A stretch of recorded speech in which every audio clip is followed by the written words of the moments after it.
I'm starting this stack just as our village clock strikes 7. So how's that for timing? First of all, a few lovely items of news. I've just seen a baby blackbird, and I'll show you where it was. Can you see the barn there? If you see the roof, it was just beside the roof, and I looked through my binoculars, and this baby blackbird, I've never seen one before, it still had down on it. So it was, and it looked shocked actually. I think it might have been its first day out of the nest because it still had fluffy grey down but a lot of black on it. And then it kind of flew away. So, anyway, there's a lot of baby birds around at the moment. Now, speaking of the wisdom of birds, I wasn't speaking of the wisdom of birds, but now I will. It was fascinating yesterday. Yesterday, the swifts put on such a feeding frenzy for the babies that live up here in the eaves of the gîte here. And there's 2 holes up there. There's 1, 2, and then there's about 3, 4 points of entry where the swifts come down, and I'm surprised not to see them now. But yesterday it was a feeding frenzy that I've never seen before. And it seems to me, here I am, I think the birds know we are about to have a second heat wave. Now, we're only in June, and we had our first heat wave in May, would you believe? This is not good. And some of the babies died during the last heat wave in May, some of the swift babies, because everything went very silent for quite a while. And then they were back, and then they were breeding. So yesterday, the feeding frenzy, I think that the swifts know that we're about to come into another one. Today it starts, and it's going for a fortnight, and for a fortnight we're going to have over 30 degrees Celsius, which is, I don't know what that is in Fahrenheit off the top of my head, but it's way up in the 90s anyway, with a high of, well, on Sunday, tomorrow, it's going to be 35. Unfortunately, for the launch of I'm starting a new job as a gallerist, so I will be the person in charge of a gallery in Saint-Alvert, just down the road.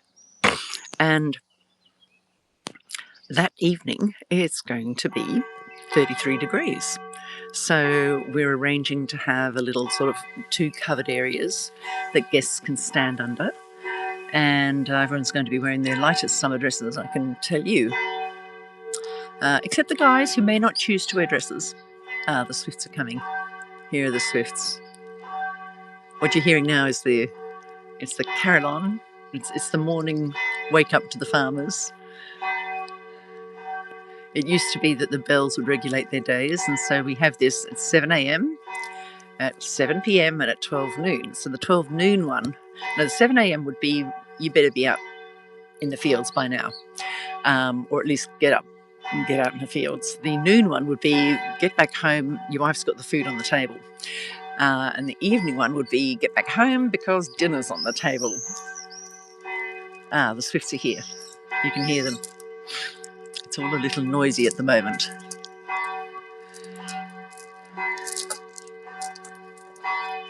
Isn't it lovely? This is the sounds of the Dordogne in what they call La France Profonde, deep France. I love this country. And the swifts, it seems to have woken up the swifts, and off they go, around and around and around. And I can see there's about 12. That will be augmented by swifts from other areas, but they will be coming in, and I will show you as soon as they start doing their feeding frenzy for their babies, because I think what they want to do is, yes, we've got the chaleur coming up. They call it a chaleur. It's a heat wave. And I think the swifts are stuffing those babies full of food to get them as mature as possible, to get them out of the nests by the time of the heat wave. I'm absolutely sure that's the case.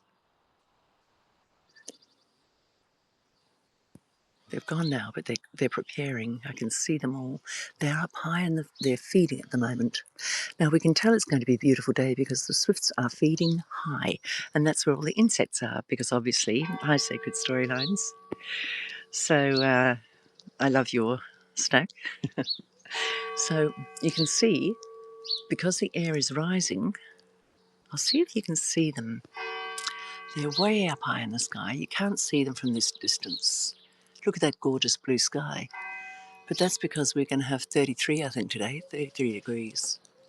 So they're feeding up high because that's where the barometric pressure is. Apparently swifts never stop. They don't. Hi. Hang on, you can see my face. Hello. How are you? So it's going to be a serious one today, I'm afraid. Ah, well, thank you very much. Thank you. That's very kind of you to say so.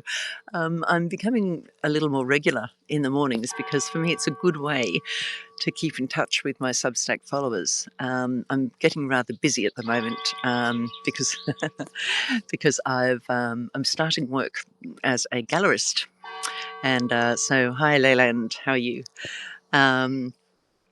Yes, I'll be running an art gallery locally, and I'm going to be there for at least 5 hours, pretty much every day of the week except Tuesday, and including Saturdays and Sundays because it's the tourist season here, and I've got to sell as many of the artists' works as possible. I'm only earning on commission, so yeah, I got to sell those works. But as my husband says, I could sell a fridge to an Eskimo. I used to do that with my books at Christmas fairs in Hong Kong, and the other stall holders were really jealous because I'd get like queues of people because I could sell my books to anybody. You find you just look at their age and you think, what's going to connect these people to my books? And my books were for kids' books. And so, and they were funny, but they were also about each of the animals of the Chinese zodiac. Oh, it was a wonderful experience. And I actually published the books, and then I went on world tours with them, which was great. Well, not really world tours, I can't say that, but I went to England with them. I went to America. I went to New York. I went to Australia, and I went right throughout Southeast Asia. And it was great because the books were very relevant there because they were all about Chinese New Year, and they were all about the new animal of the Chinese New Year. And then I would weave into the story loads of Chinese history, usually ancient Chinese history, because we all need to know that. It's the history of because of the Silk Road, the ancient Silk Road. The history of China is part of our history. I mean, the Chinese, for example, invented the first printable paper, and they invented the first movable type script. That was not Gutenberg. That was someone called Bi Sheng, who was a lowly person that no one knows anything about, except that he had the bright idea of carving Chinese characters on individual blocks of wood and then lining them up according to meaning. And then basically he would put them all, they used to just print by carving on stone, which took hours and hours, and then they would put ink over the stone, and then they would do the roller, so they could only really have posters for public announcements. But what happened with Bi Sheng was that he got every Chinese character onto a separate little block, and then he would choose them and put them on a frame, and then he would, according to the meaning that he wanted to convey, and then the ink would go over the top, and then the paper, and then they'd roll it, and there you had a poster, and you could reprint from that. But then when you finished, you just put all the little blocks back on the frame, and you can start again. It was quite brilliant. The only problem with that system was that there's just too many Chinese characters. There are thousands upon thousands of Chinese characters. So that technology traveled the print road, and then finally, so that was in the year 1000. Can you believe? And that technology traveled the print road, and so by the 1400s, it got to Europe, and then you've got Gutenberg, and it hit a 26-letter alphabet. So of course it was going to take off, and it did. It's a fascinating story. So yeah, lots of Chinese things. Actually, we wouldn't have books. Well, we possibly would have books by now, but maybe a lot later than we did. Let me have a sip of my herbal tea. Charlie is up. My little Charlie. The other day when I was on the phone, he's like a child, basically. If I'm on the phone too long, he starts to interrupt me. And you can see him here. There's my boy. And that is a cat we are about to see. Hello, Pusscat. That's actually Wildcat. Did you hear that noise? Holy cow.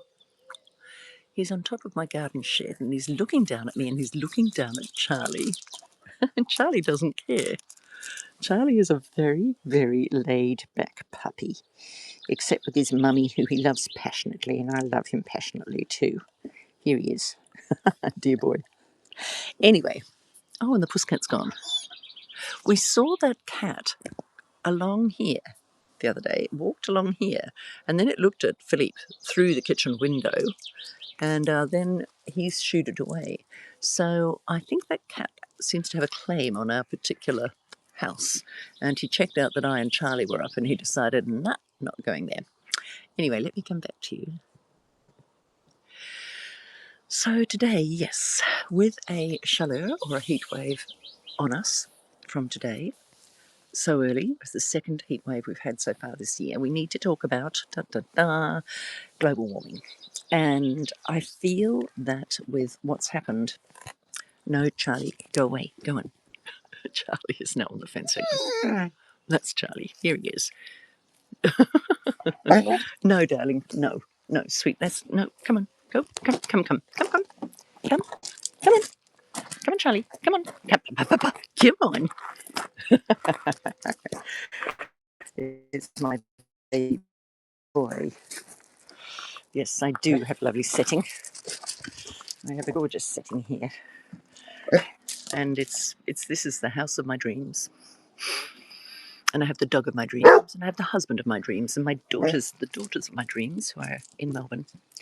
And I'm very, very blessed indeed. Anyway, so back to global warming. Yes, it seems to have come off the agenda since the advent of Trump. Another thing we can thank the dumpster for.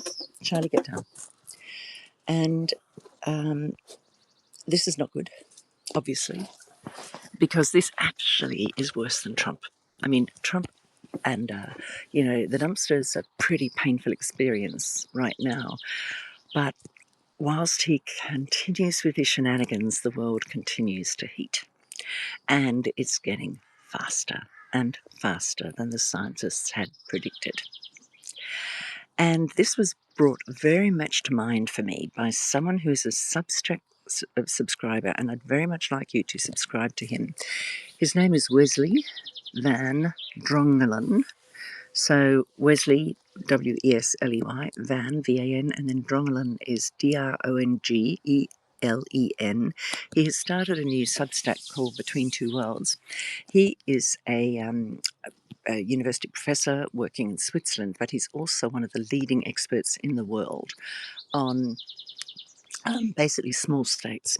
So we're talking, he said it's very hard to define what a small state is. So it's everything from like Tuvalu, right, in the Pacific Islands, right the way to the states like Sudan. Yeah. So it's not necessarily a matter of size, it's also a matter of population, and it's also a matter of power. Anyway, it was a very sobering talk. Now, I went to this talk on something which I actually financially subscribe to very few stacks because I can't afford to. I wish I could. But one that I do subscribe to is someone called, it's David Andelman, it's Andelman Unleashed, Andelman Unleashed, and it is superb because every Friday night here in France, and for you it would be your lunchtime, depending on where you are in the States, he has on a guest who is of world level knowledge, who will talk about incredibly important subjects. Always the dumpster features, of course. But apart from the dumpster and his wicked regime, they will talk about what's happening in Europe, they will talk about world affairs, and they will talk, now finally, we've been talking about global warming, which actually, let's face it, is the biggest disaster of all waiting to strike. Not just for us, but also for mammals generally. The next great extinction, it's going to be us and it's going to be the mammals.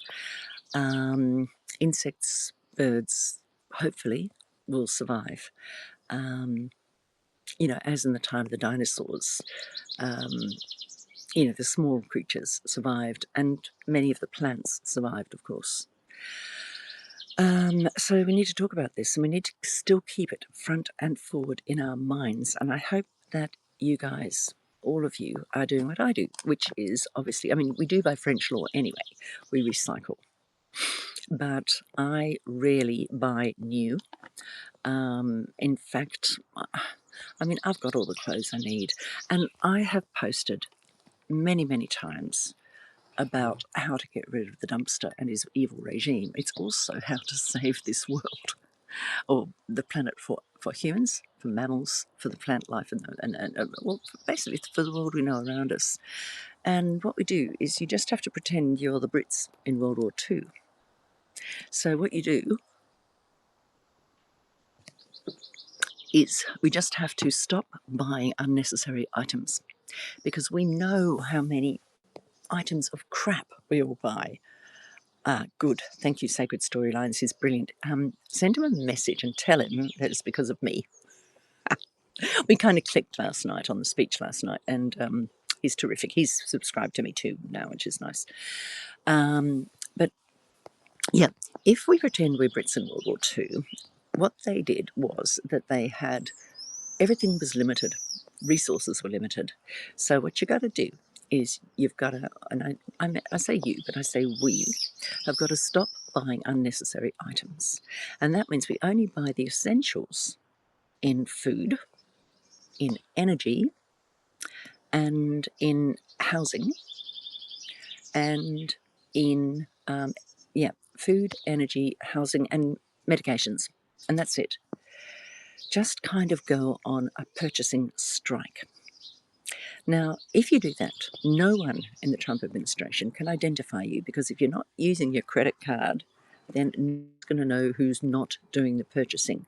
But this, yes, it will have an effect on the American economy very, very quickly, but that's the whole point. If you do a snap kind of break of the American economy and then look after all those impacted by that, take people into your homes, take relatives, take friends into your homes if they've lost their job, etc. If you do that hard and fast, then that will break Trump's regime. And then after that, yes, yep, Sacred Storylines, me too. And Charlie's rear has a view on that too. Dear little boy, he's sniffing the world. But anyway, so that's my credo, if you like, and I've been practicing it myself. If you have a look at, I've got a way back, I was telling everyone how to make sourdough bread and the benefits of sourdough bread. And in fact, if you became a paid subscriber, I said you could see me in action on a video showing you how to make sourdough bread. Well, that didn't work. I didn't get a single paid subscriber off that. But I did get a couple of subscribers, which was nice. And Charlie, what do you think of that? Yeah? No. Go back off the fence. Anyway, coming back. So yeah, I do believe that not only is going to break Trump's regime, but guess what? It's going to stop a lot of the emissions that we're getting into the environment. Now, this emissions question is really quite interesting, because a friend explained to me it's not the carbon emissions that are the problem. This is fascinating, and I never knew this. He said it's what was it? It's another gas. Can someone help me out here?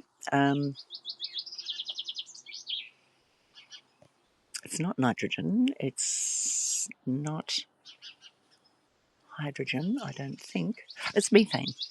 Methane's the big one. Methane's the one you get with cows, obviously, all of them farting away in the Amazonian, the ploughed down Amazonian forest for the benefits of McDonald's customers. Please stop eating Maccas, because they get their meat from the beef that are in the Amazon rainforest, okay? So, yeah, absolutely. It's also incredibly unhealthy for you. You've only got to watch that film Downsize Me, I think it was, to see how incredibly unhealthy a steady diet of McDonald's is. But the point is that it's the methane that's really heating the atmosphere, and carbon will be reabsorbed by trees, etc. Now, of course, that doesn't mean that we can go chopping down trees, and we have to all plant trees. We need as big a carbon sink as possible on this planet, and that means greenery and trees, and we need to plant them. But it's not just that, it's the methane, because that will not be absorbed by the trees at night, and that is creating a real horrible kind of, ring of steel around the planet and is heating the environment. So that's what we've got to stop doing. We've got to stop eating meat, which will be much, much healthier for us. Philippe and I, we rarely eat meat.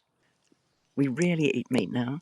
I have my beautiful potager, and I've shown you my potager before, but I'm going to show you another one. And thank you for sending all those hearts. Here's my potager. Now, I can't take you right down there because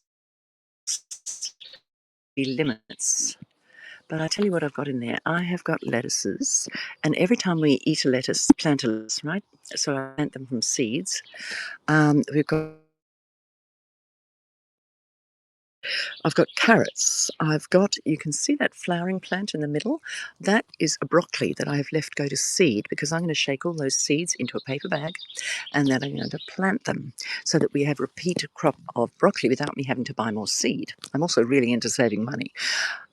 Behind that, we've got Brussels sprouts, because they're a particularly favourite vegetable of mine. And I know you're going to think it's odd. Brussels sprouts are only for Christmas, but they're not. Brussels sprouts are forever. And I absolutely love them. And when you actually, you steam them when they're small, and you cut them in half and you put them in salads with bacon, oh, divine. Actually, yes, bacon is a meat. You are right. I said rarely, not never. Okay, then we have celery.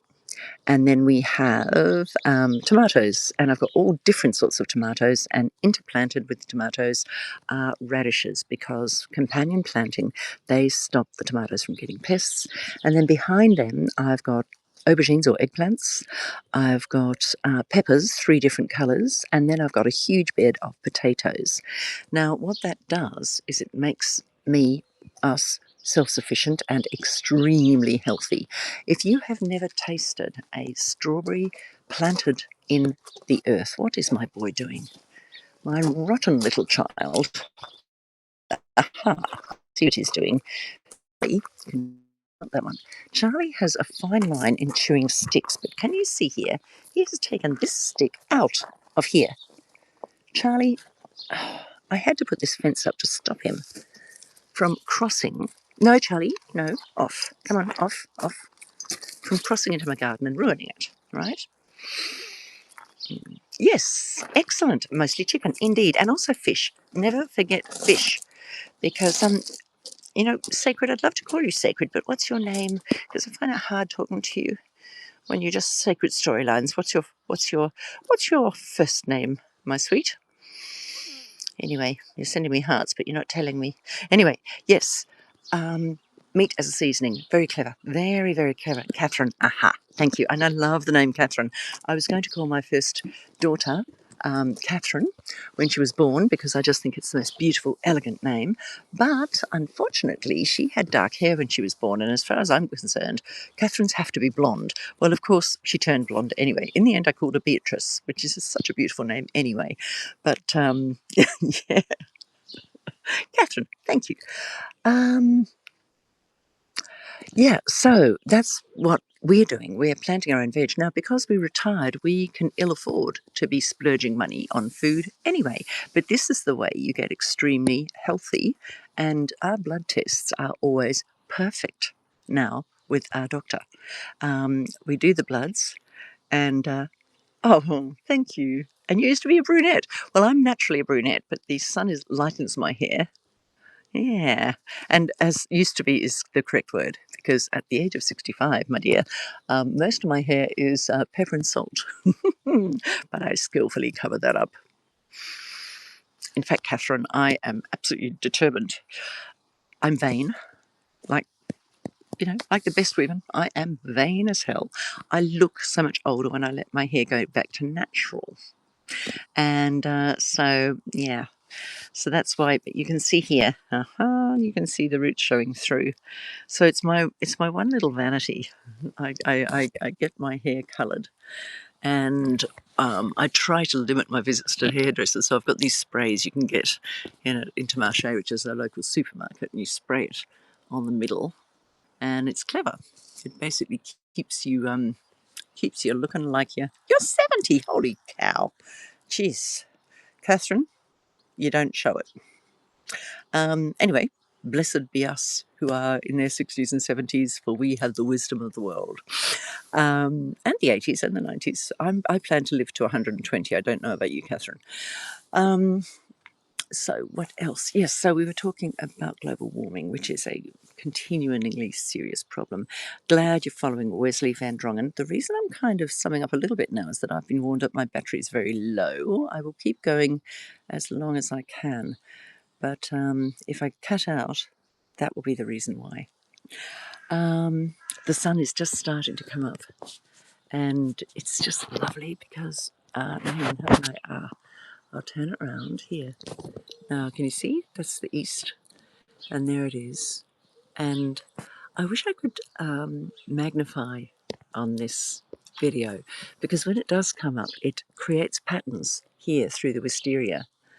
And the other day, there was, not today because we've got this chaleur coming up, but the other day, everything was lined with dew. And so when the sun came through, it was the most exquisitely beautiful sort of lace pattern through the leaves. There is a plane streaking across the sky there. Now, I wonder if anyone can guess why it is that we're not seeing planes streaking across the sky so often at the moment.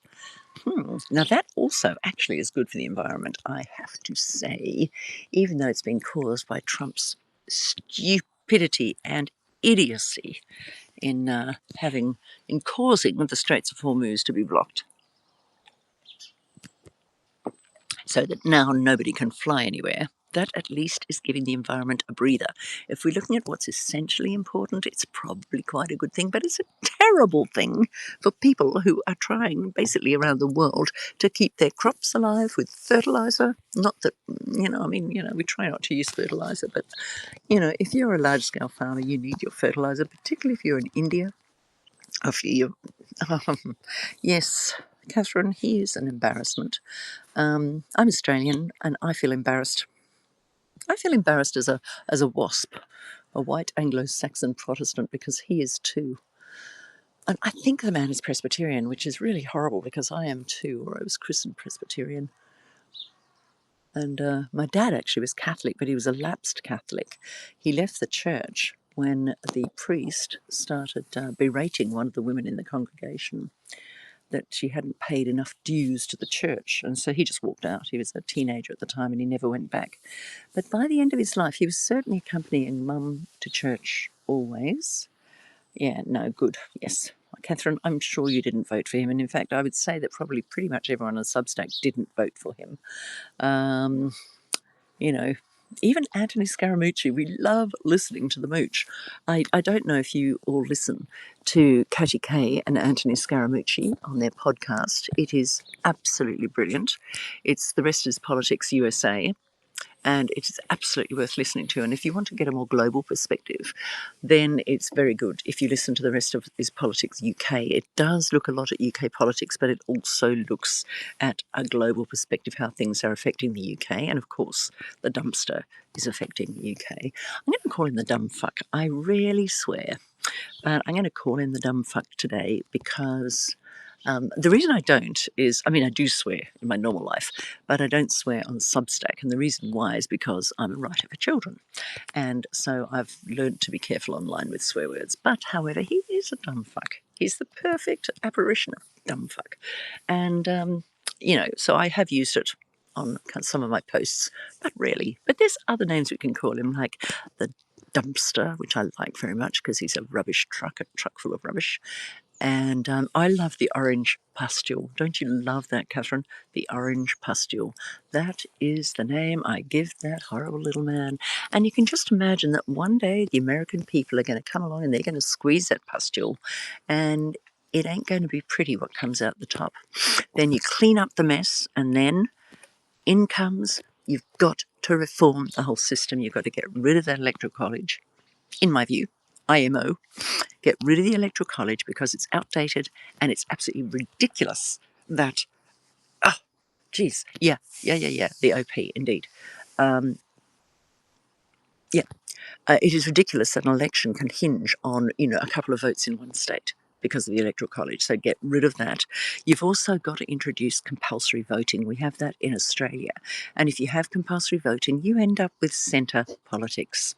And that's where we all want to be. We don't want to be too far left. We don't want to be too far right. We want to be right in the middle, which is where I fit politically.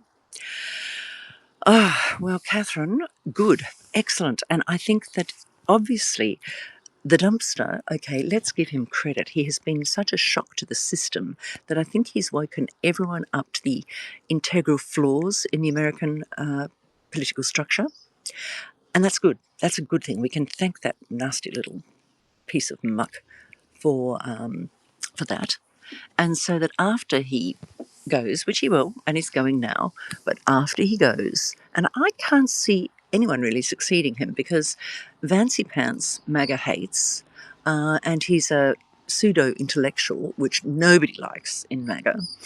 That was, one of the reasons why Obama was unpopular with MAGA crowd is because he was an intellectual. And indeed, in Australian politics, we had a wonderful guy who was voted out because he was an intellectual. It's ridiculous, but, the massive voters around the world don't like intellectuals to be their presidents or their heads of state. Anyway, so what am I saying? We're talking about the swifts are coming. The swifts are going to be feeding soon. Look at them. Can you see? So here they are. Now, with compulsory voting, so that everyone must vote, and if you don't, you are fined. You're actually fined. And if you keep on not voting, you can be put in prison. Okay? It's absolutely brilliant because this basically forces people to get in. They can spoil their ballot box if they want, but they have to express an opinion. And that way, all of your timid voters, all of your non-committed voters, all of your voters sitting on the fence, they have to get into a box. I know, I love Swifts too, Catherine. Hi, Judine. How are you? I'm really sorry because I'm about to run out of battery. I wonder. Let me see. Look, I might go into the kitchen and continue. But Judine, just have a quick look at my beautiful garden. The sun is rising. We're in the south of France, and the swifts are about to feed their babies. But yeah, let me get into the kitchen and get this onto a less electricity. I never post from inside my house like this, but I'm going to today because the subject is important.